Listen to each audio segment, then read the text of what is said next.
Hey, good afternoon and welcome to our first meeting of April. The invocation tonight will be led by me, and our respective flag will be led by me. Please rise.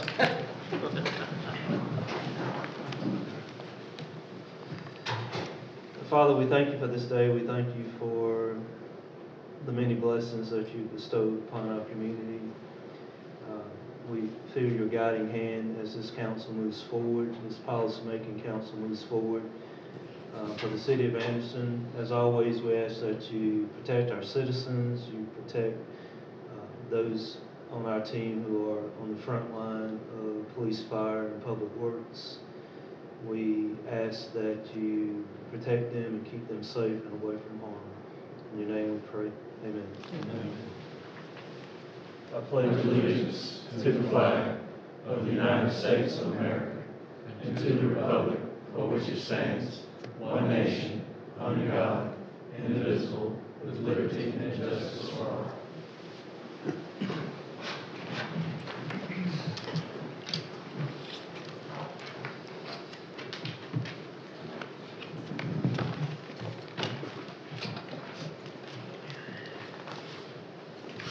Before we start our meeting tonight, we have a couple of proclamations and that I'll read, and then I'm going to ask Mr. Tilley and Mr. Cunningham to come up and say a few words in regards to the proclamation. The first proclamation reads that whereas the month of April is recognized throughout the United States of America as Fair Housing Month, and whereas Title 13 of the Civil Rights Act of 1968 as amended set forth a national policy of fair housing without regard to race, color, national origin, religion, sex, family status, or disability.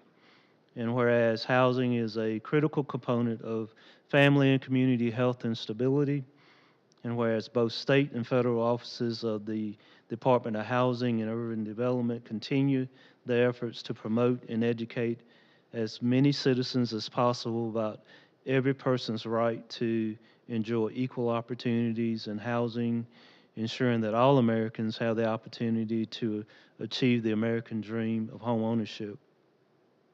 And whereas the city of Anderson continues to affirmatively further fair housing for its citizens. Now, therefore, I, Terrence B. Roberts, Mayor of the City of Anderson, along with our council members, do hereby proclaim April of 2024 to be Fair Housing Month in the City of Anderson for the significance of fair housing to our way of life and encouraging all citizens to observe and support both the letter and the spirit of the Fair Housing Law as an expression of the individual's rights guaranteed by the United States Constitution and the state of South Carolina. And we'll sign that the 8th day of 2024.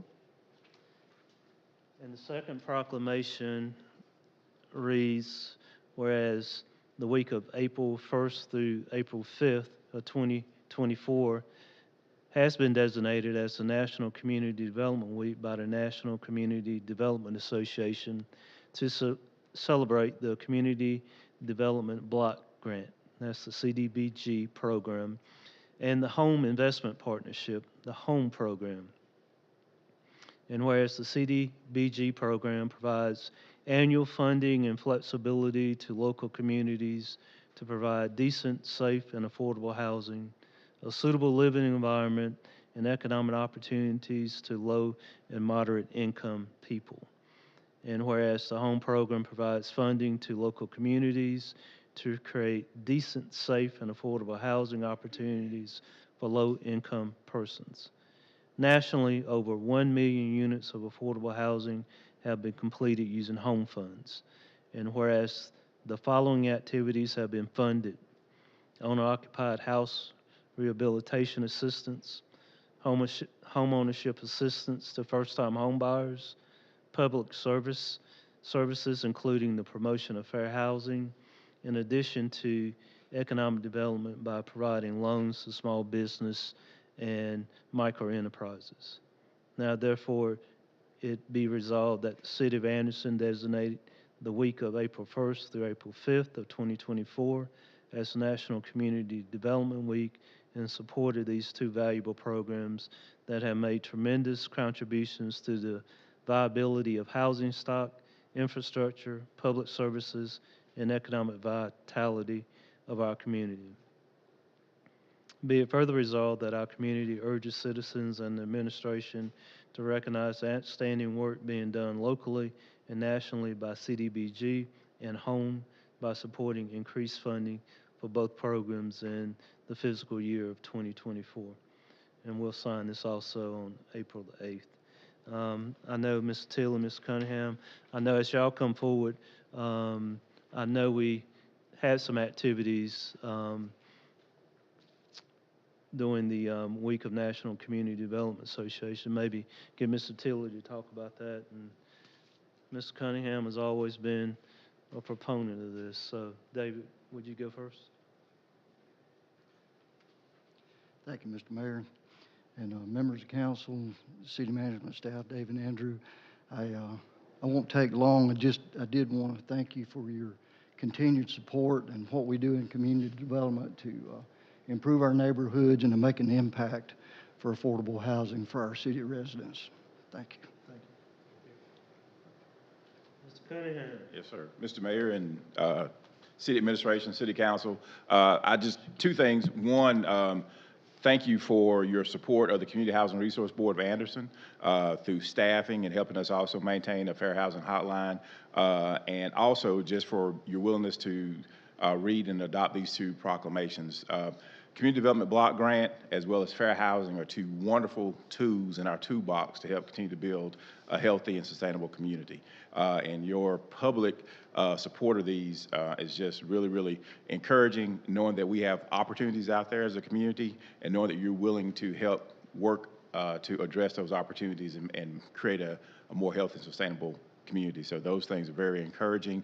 We look forward to continued partnership and maybe even developing new partnerships as it relates to how we do this for the people that we know and love and live here in our community. Thank you. All right. Thanks, guys. Thank you. Appreciate it.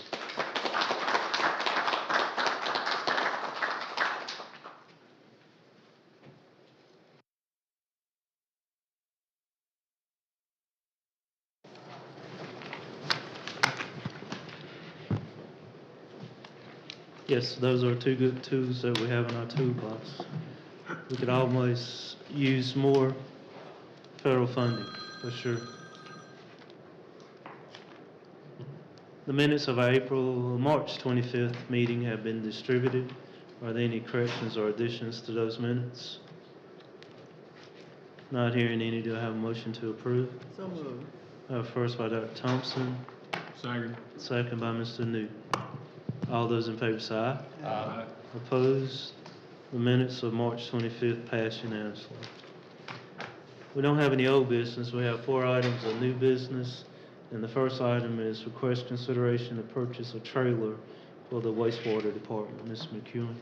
Okay, yes, 2 items on the agenda for utilities. Utilities has a request, one for a piece of equipment, then another at the plant itself. Mr. Scott Banks, our utilities director, will go over the first item for you. Good evening. We're coming to you tonight to request approval of purchase of a new 50-ton trailer for equipment hauling for the sewer collection side. Our current trailer is a 30-ton trailer and is not rated to carry our largest backhoe or track hoe that we have. Excuse me. We received 3 bids. The lowest bid was from Kaufman Trailers LLC in Lexington, North Carolina for $59,995. We had 2 others, one from Global Trailer Manufacturing from Florida, $89,362.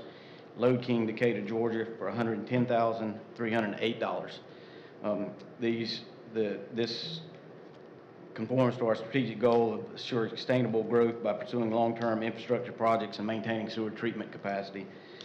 It would be funded through our sewer utility budget.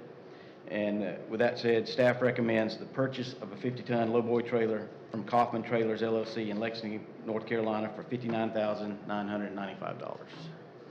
Thank you, Ms. Banks. Questions, comments? Mr. Stewart?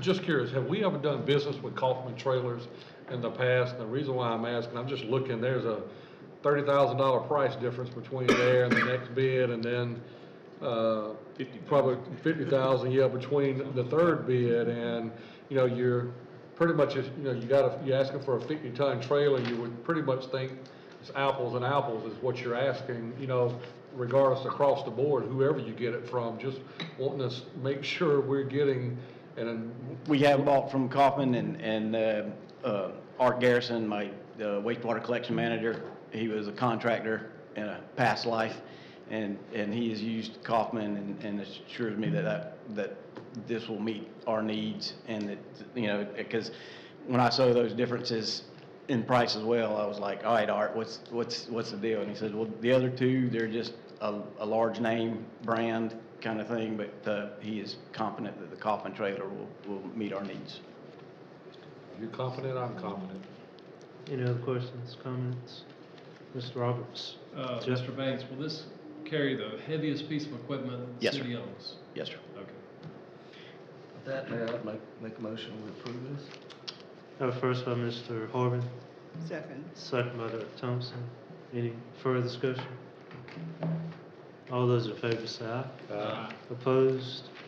That passes unanimously. The second item of new business is request consideration of a contract to repair the equalization basin liner at the Rocky River Waste Treatment Plant. And I think Mr. Banks is still up. We'll go directly to you. Yes, sir. Thank you, Mr. Mayor. During a recent storm event, the liner on one of our EQ basins at the waste treatment plant came apart at the seam. The winds got up under it and pulled it apart. We were able to make a temporary repair, but unfortunately, that material is no longer available for us to do a permanent repair. So it's going to require a replacement of the entire lining in that basin. We went out for bids and we got three bids. The apparent low bidder was Cove Utility out of Greenville, South Carolina, to $248,761. Mid-America Liner from Stafford, Missouri, $250,000, and Chesapeake Containment from Statesville, North Carolina, for $313,261.20. Again, this is an emergency repair, and so we didn't have a lot of time to do a advertised bid, but we went through and got where we could. The lining contractors are few and far between, so we were able to come up with these, and they were pretty close, thankfully. So we feel confident that Cove can do the work on this one. With that, staff I'm sorry, I should have said that we have filed it on our insurance for the insurance to pay for the replacement, since it was a catastrophic failure on the liner. Staff recommends approval of the emergency contract with Cove Utility for the repair of the EQ basin in the amount of $248,761. Thank you, sir. Questions, comments? Mr. Mayor. Mr. Horvath, and then Ms. Thompson, Dr. Thompson. Mr. Horvath, go ahead. Help me understand exactly what this liner is.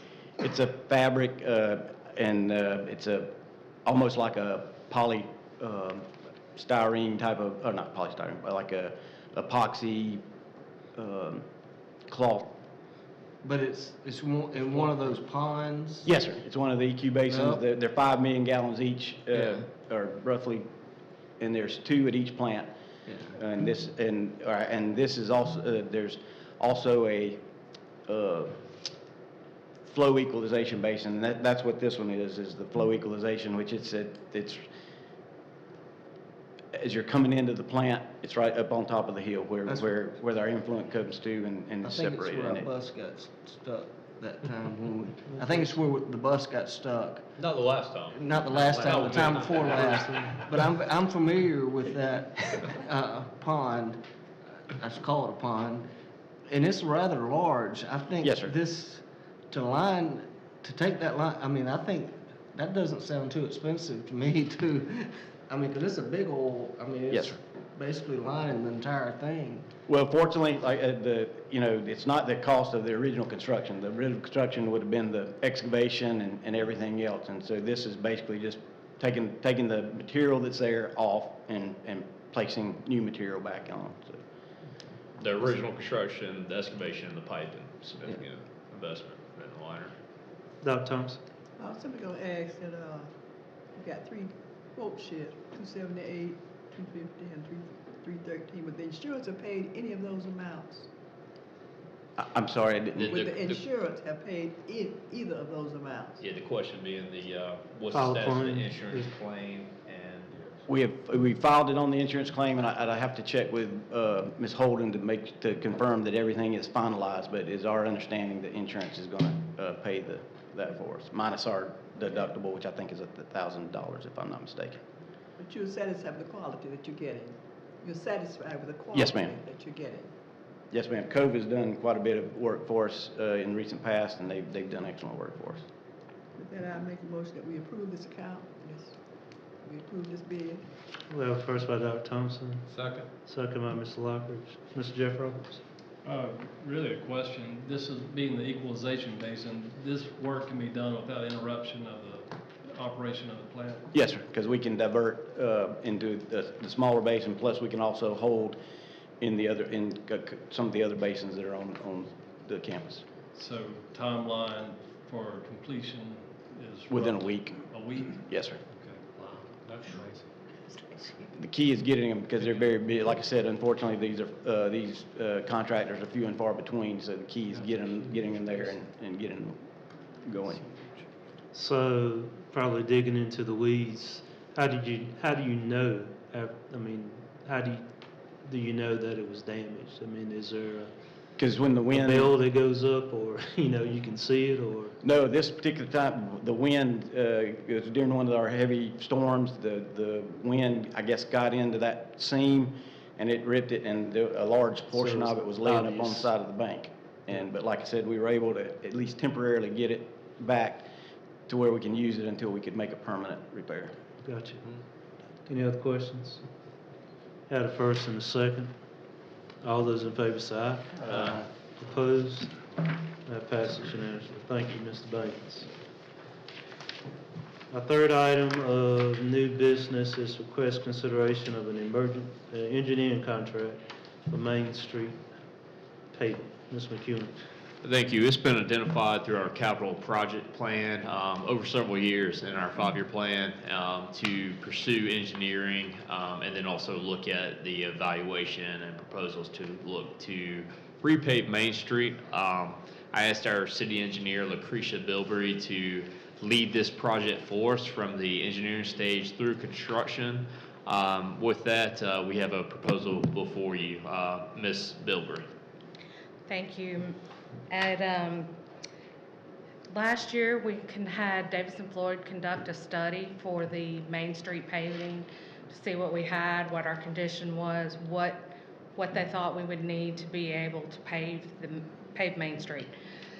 So recently, we asked them to give us a proposal to conduct the engineering and the construction management for that project. And they have done that, and for a total of $82,000 is their fee.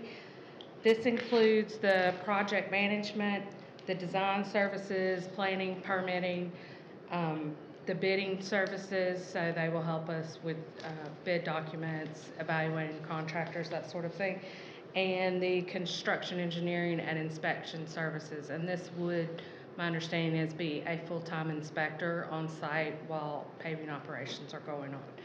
So that total is $82,000, and I'll take any questions. Thank you. Questions? Comments? And will any state funding come in to help us with that? You get any state funding? No, ma'am. No. So this, we've talked to, and that's been the struggle with this project, is that it is going to be local funding. We have in our hospitality plan to do this, budget plan to do this. It was in the original financials that you guys have just recently seen, at $1.5 million budgeted.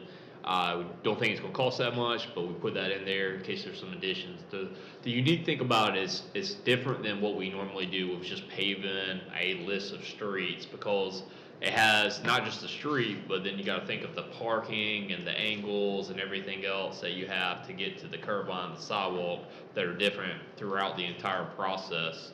And so this is a city-funded project, not one we would pursue with the CTC, and not something that they would normally fund because you have the parking, and that's a significant part of the asphalt cost, is the parking structure of it, not just the roadway. Ms. Newton? I think the city manager knows I'm very excited about this one. Like, I'm glad that, we're taking those steps forward with it. The one question I do have, like crosswalks, I know we put a lot of time and effort over the last couple of years upgrading the crosswalks. Will we try to get more done, I guess, leading up to this? Would that be the goal? Yeah, we talked about doing a couple more, but we can also, the budget covers just doing all the rest of the crosswalks too. And then also the engineering of this is that, so we've been doing the crosswalks, of course, which are fixed at an elevation, is to make sure the elevation of the roadway comes in at a smooth angle at each crosswalk. And so, when we did the crosswalks, we didn't come back that far to grade, but it's to make sure that elevation is correct. Awesome, thank you.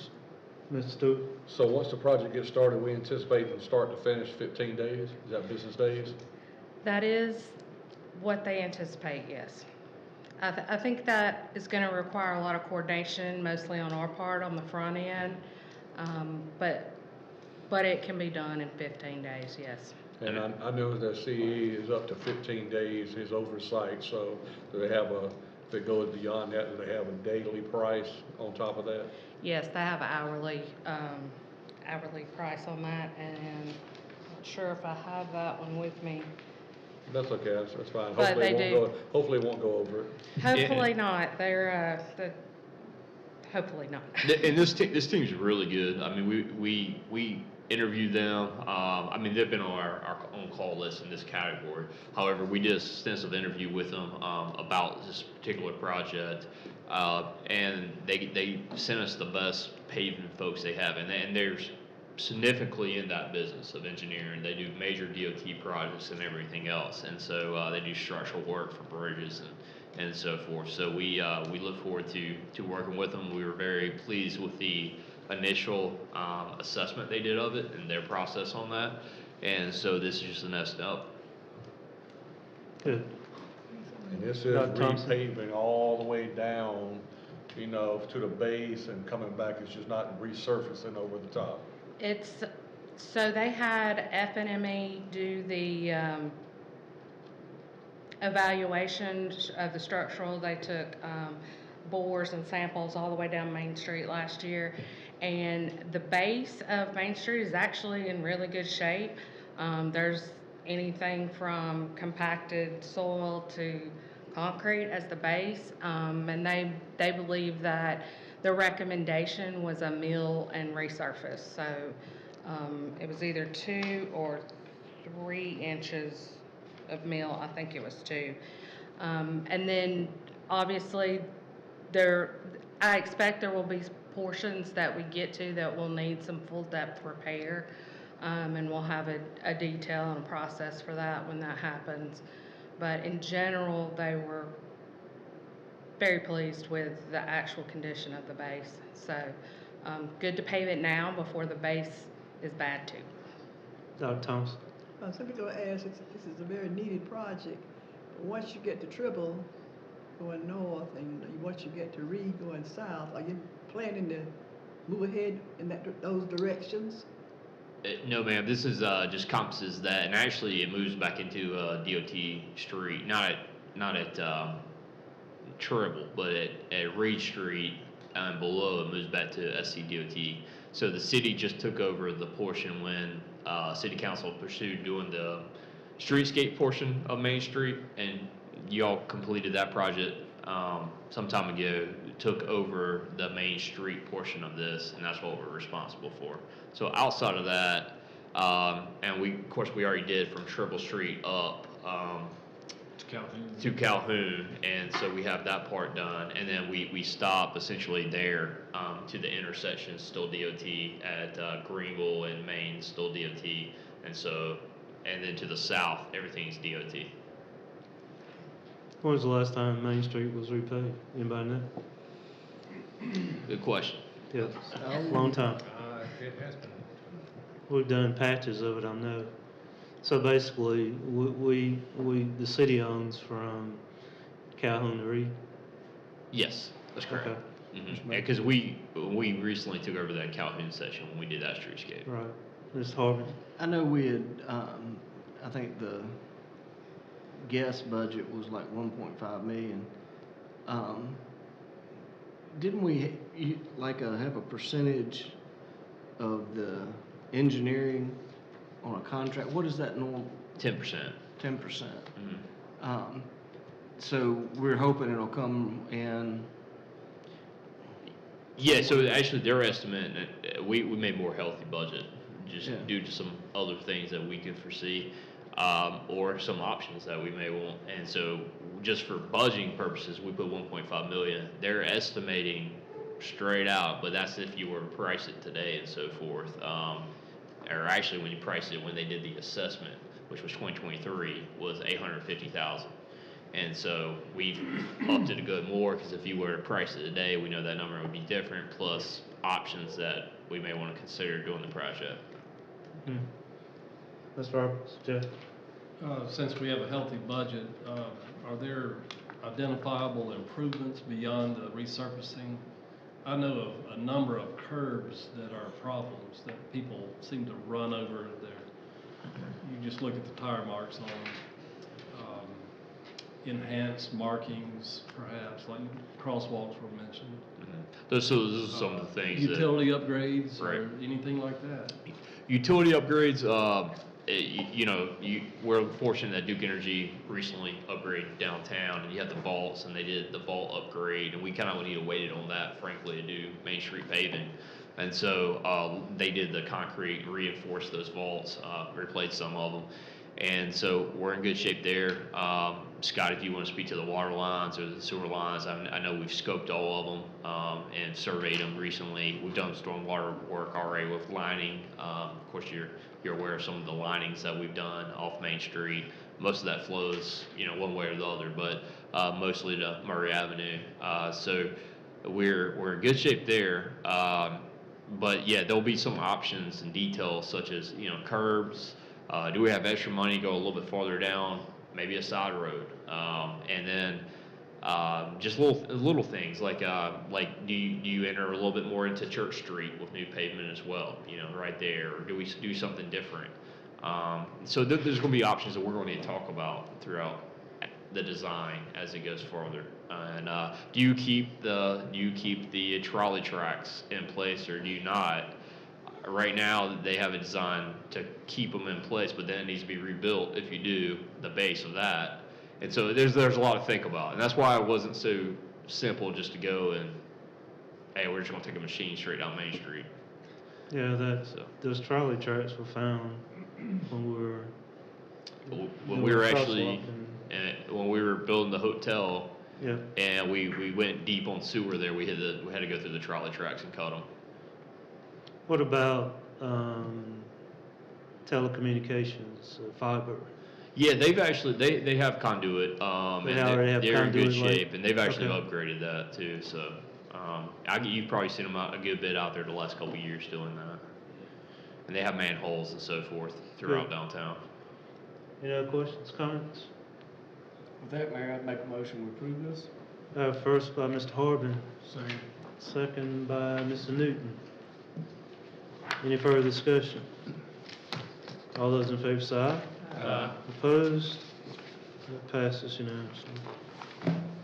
Our last item of new business is request consideration of an agreement for a seasonal ice rink in Carolina Wren Park. Ms. McEwen? Okay, we talked about this for a little bit in an open work session prior to our meeting. Mr. Andrew Strickland will go over this.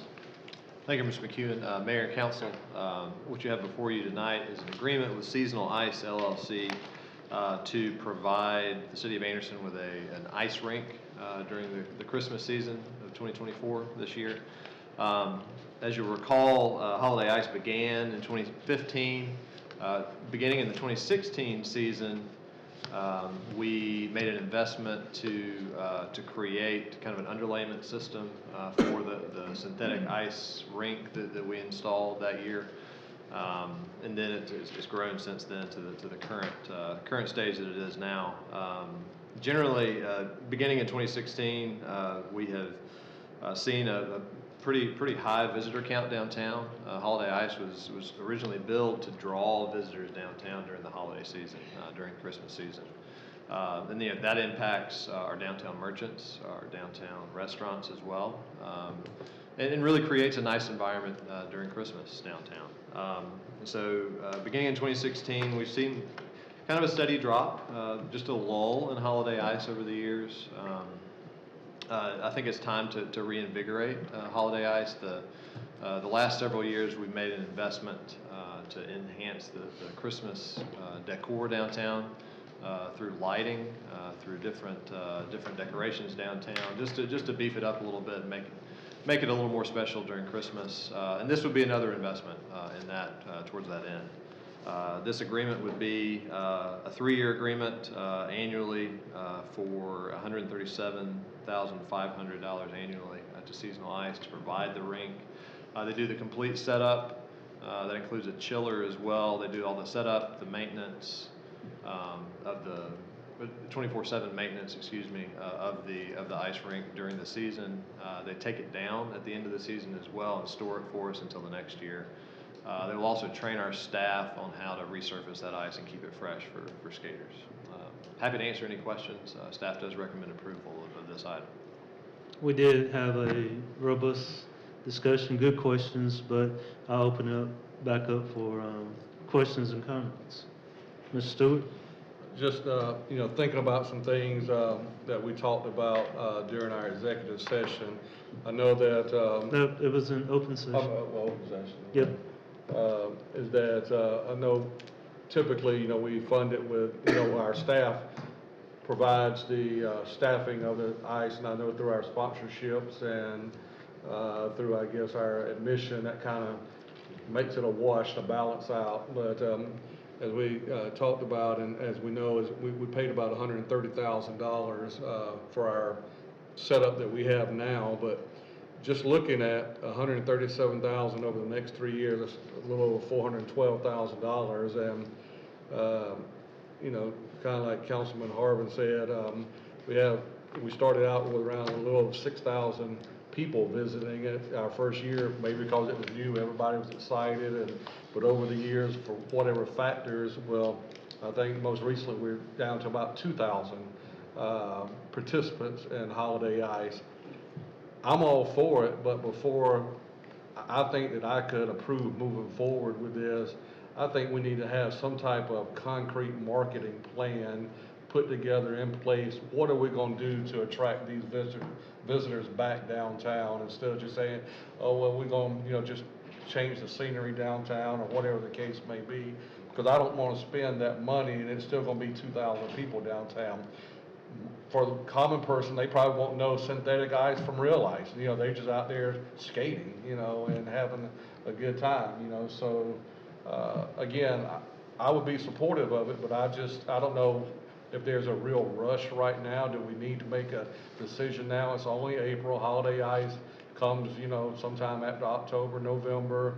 Is it something that we could come back and talk about what type of marketing plan that we have to attract people, to the new real ice rink instead of because that's really the only difference, real ice versus synthetic ice.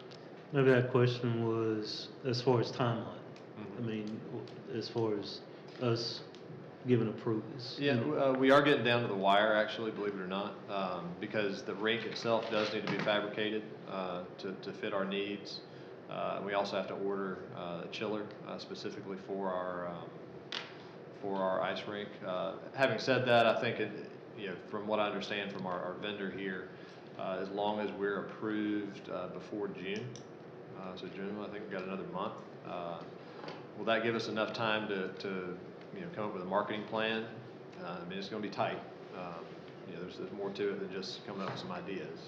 Full marketing plan like it sounds like you're asking for. So I think it's a good idea to do that anyway, to do that marketing plan anyway. And of course we would. I mean, that's kind of how we do events. We don't just hold events with, you know, and just advertise on Facebook we're going to have them. We target that outreach for sure. And I think would in this and case. I think we've done a good job because over the past, we've got our sponsorships through marketing, but That's right. again, that versus, you know, what we're paying now is kind of like a wash. Well, this is new money being thrown out, so what are we going to do to try to increase that attendance? That's a good Yeah. point. Mr. Duke? Speak from my perspective, I think Mr. Strickland had the key word reinvigorate. I mean, because just from my perspective, I think when it started out, it was something super cool, super new, it was exciting, it was a draw.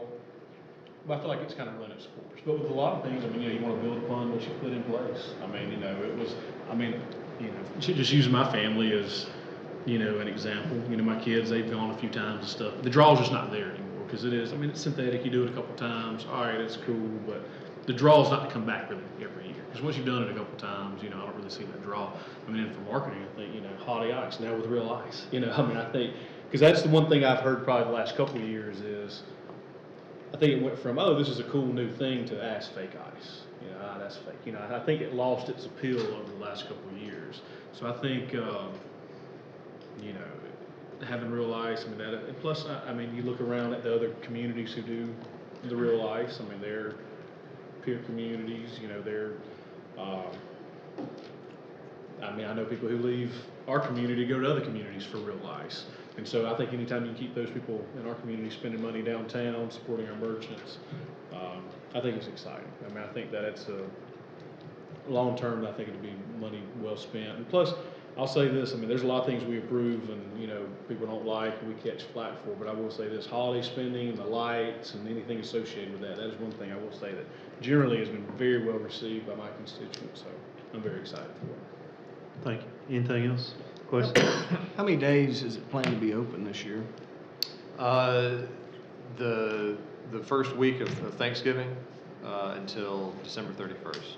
That was the season we used last year. And actually, our attendance was actually a little bit more than it was the previous year with a longer season. So that's also the recommendation of the seasonal ice folks as well.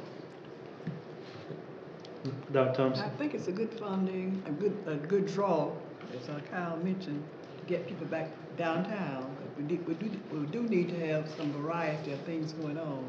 One question I had about the hospitality funding, are we going to have enough left to accommodate the projects that we already have approved of? Yes, ma'am. Yes, ma'am. This is included in the budget and is funded.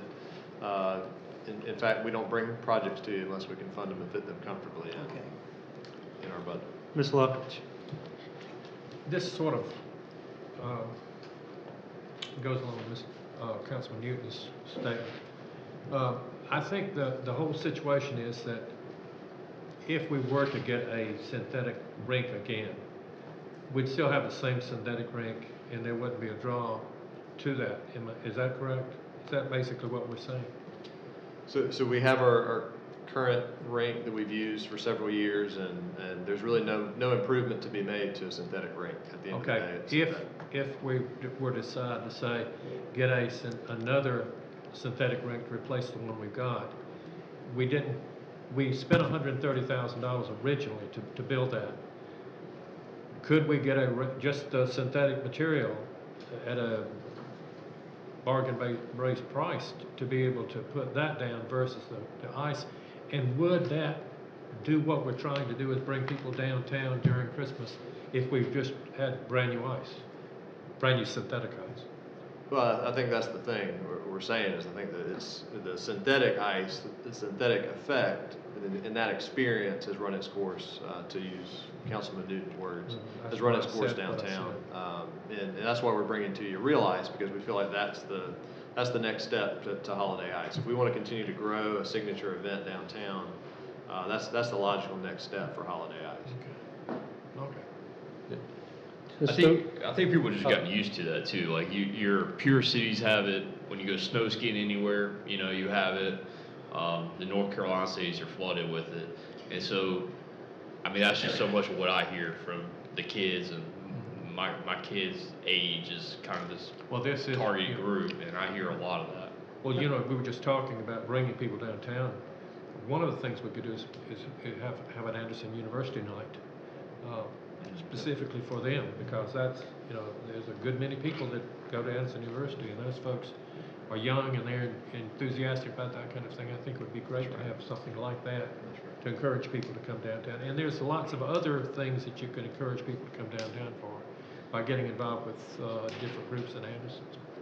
I think probably too, to piggyback off of Mr. Lockridge, I can remember when this was first brought to council, it was a big decision at that point in time to invest in a rink. And, you know, there's so many, you look at it financially, you look at it from every vibrant city has this type of event and this type of surface. It's, you know, maybe we are to a point where we were not a decade ago. Mr. Stewart? You know, and again, let me just reiterate, you know, that I'm all for about bringing stuff downtown, anything that can help our businesses and generate people coming to visit our downtown. I'm 100% for it. But, you know, looking at, and again, maybe I'm just ignorant, you know, to me, I don't know what is the big ticket, you know, skating on synthetic ice or, you know, versus real ice. Does it feel different? You know, is it colder? You know, what does, you know, what is the, you know, I'm just not a hockey person, I wouldn't know that, but you know, at $27,000 a week, you know, over 5 weeks, you know, just want to make sure that whatever we do, that, which, you know, we bring that attendance up, you know, but that's a lot of money to spend. And again, we spend money in through hospitality for a lot of different things, and it doesn't, but it's something that we do throughout Anderson and all of our neighborhoods, you know, it's a culture, like I think what we said, just to bring people, you know, to have a enjoyment place for people to go to who want to live here. Hey, I love coming to Anderson, I want to live here. They have a holiday ice, that's great. I know we're all for it, but just whatever we can do. We got great people like Beth Batson and everybody who can market this thing. I just like to see some type of marketing plan of something at some point, whether it's after this meeting or what, you know, just to say, hey, here's what we're going to do. Yep. Good point. Fair enough. One more question. Mr. Harvey? So the 5-week period, if we wanted to extend, I know we've bounced around the idea, is that fixed cost for those 5 weeks? If we decided to be open, let's say the week of Thanksgiving, so open it for a 6-week season, would that price change? Yeah, Or- I think if we added a week on either end, it wouldn't change. But if we ended up adding, you know, significant length to the season, we'd have to come back. Because I assume it's a fixed cost, once you buy everything. I mean, ice is water, I think. Yeah, You I just think make the it only cold. additional time that we would have would be for their support, I guess. If they have On somebody call. taking call Yeah, 24/7, certainly. you know, we're adding another week. That's going to be the cost for them. Yeah. But beyond that, One other question, Mayor. Okay, thank you. Mr. Stewart? One last question. I know you said, you know, time is of essence because they're going to have to come out, they're going to have to design it, they're going to have to fabricate it and everything else. At the end of the day, at the end of 3 years, let's say we don't want to continue forward. Since they designed that, measured it for our boundary, is that our rink that we keep and we walk away with? Because I would think if they designed it to fit what space we have, it wouldn't fit another city somewhere else because every space is different. So would that be something that we keep in our possession? I can't answer that right now, but that is my assumption. I would agree with that. That they're creating a rink that is for us, for our specifications. They're storing it for us every year. It's not used by anybody else at any other time. But I can confirm that. But after 3 years, we decided to go Yeah, if we walked away. Yeah, that's right. fall ice instead of seasonal ice to do it. We say, hey, we got a rink here. We just need you to come set it up. Is that our rink and everything that we would store and to keep? My assumption is yes, that would be true, but I can certainly follow up on that. Well, that brings up the next question. Year 4, 5, and 6, will those costs come down because we've already built and paid out the initial infrastructure? Excellent question. I don't know. Any other questions? I'll just ask, you know, like these last couple of questions, since, can we just get those answers, and maybe vote at it at the next council meeting? Because until June, I just like to kind of get some, because I think that's a real good, you know, thought, you know, what happens 4, 5, and 6, you know? Yeah, we're comfortable with that. Yeah, absolutely. That's a good idea. Okay, so we won't take action on this tonight, and we will have the questions that were brought up to basically summarize them again in an executive summary, and we'll add it to an agenda at a later date. Everybody good with that? Good. Mayor, I know we won't meet again before our big international thing. You want to say anything about that? Yes, we have the International Network of Michelin Cities that officially starts Monday night with food truck vendors where our visitors who come to the conference be open to the public. The initial program starts Tuesday morning at Anderson University, I would assume that we'll be getting out invitations to everybody on all the events. So I'm excited. I hope that we all recognize the work that Beth Batson has done on this conference. I have, and so it's exciting. And then we have the Lindley Park ribbon cutting on the 15th, that Monday. Monday at 4 o'clock. Monday at 4 o'clock. That's right. And so I'm excited about that. They made a lot of progress over the last week, and so excited about that project. And soiree is right on the other side of all of this. So a lot of things going on right now.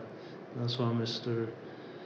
Strickland scratching his head on getting this marketing budget going by in a month. But yeah, Mr. Mayor, could I add? Yes. You know, the Michelin cities, I've been reading about it, and you know, the work that our staff has done, and you, from being in attendance of these over the years, I think it's a wonderful opportunity to showcase our city, and I appreciate everything you've done to make that happen, going all over the world to these other conferences, and also, you know, our staff from Beth Batson on down. It's not just one person, and the citizens of our community that are involved with hosting something like this. You know, my hat's off to all the hard work that's been done. It takes I can't wait. It's a big group that is on the steering committee. Beth Batson, she's said it's like having 15 weddings at one time. So, but I think we're excited that people will be coming. We have a lot of participation, so it's going to be good. I also like to say that we had a city election, and congratulations to everybody who just Tony. The other people didn't even have to come to that. And we also, Mr. Lockridge has we had 2 good candidates. I think they ran good races, positive races, but we have, you want to say anything, Rick? As I said before the election, that the people of our section of Anderson had a choice of really 2 good young men, and I'm proud of both of them for running such a clean election. There was no backbiting or slinging mud or anything like that. So it was a good election. I'm sorry that I'm leaving in one way, but I'm happy about having somebody come in like Gregory Steele, who will be a great city councilman for the city of Anderson. Thank you. I'd just like to add to that I'm going to miss my seat man. I'm gonna miss my seatmate, and you will too, Matt. Absolutely. Mr. Stills got big shoes to fill. They have big shoes to fill, and I have appreciated you, Rick. Thank you so much. Even in the school system, when we worked together. You did, for in many the years. school, many years. So I've known you as a friend, not just a council member or whatever. I love you. I thank you for all the hard work you've done, and I'm really gonna miss you. You're gonna make me cry. You got to. Well, we're gonna work you hard for the You're gonna next. make me cry. We're gonna work you hard for the next 2.5 months. But anyway. All right, so I'd entertain a motion to adjourn. So moved. First by Mr. Horvath. Second by Mr. Lockridge. All those in favor say aye. Opposed? We stand adjourned. Yeah.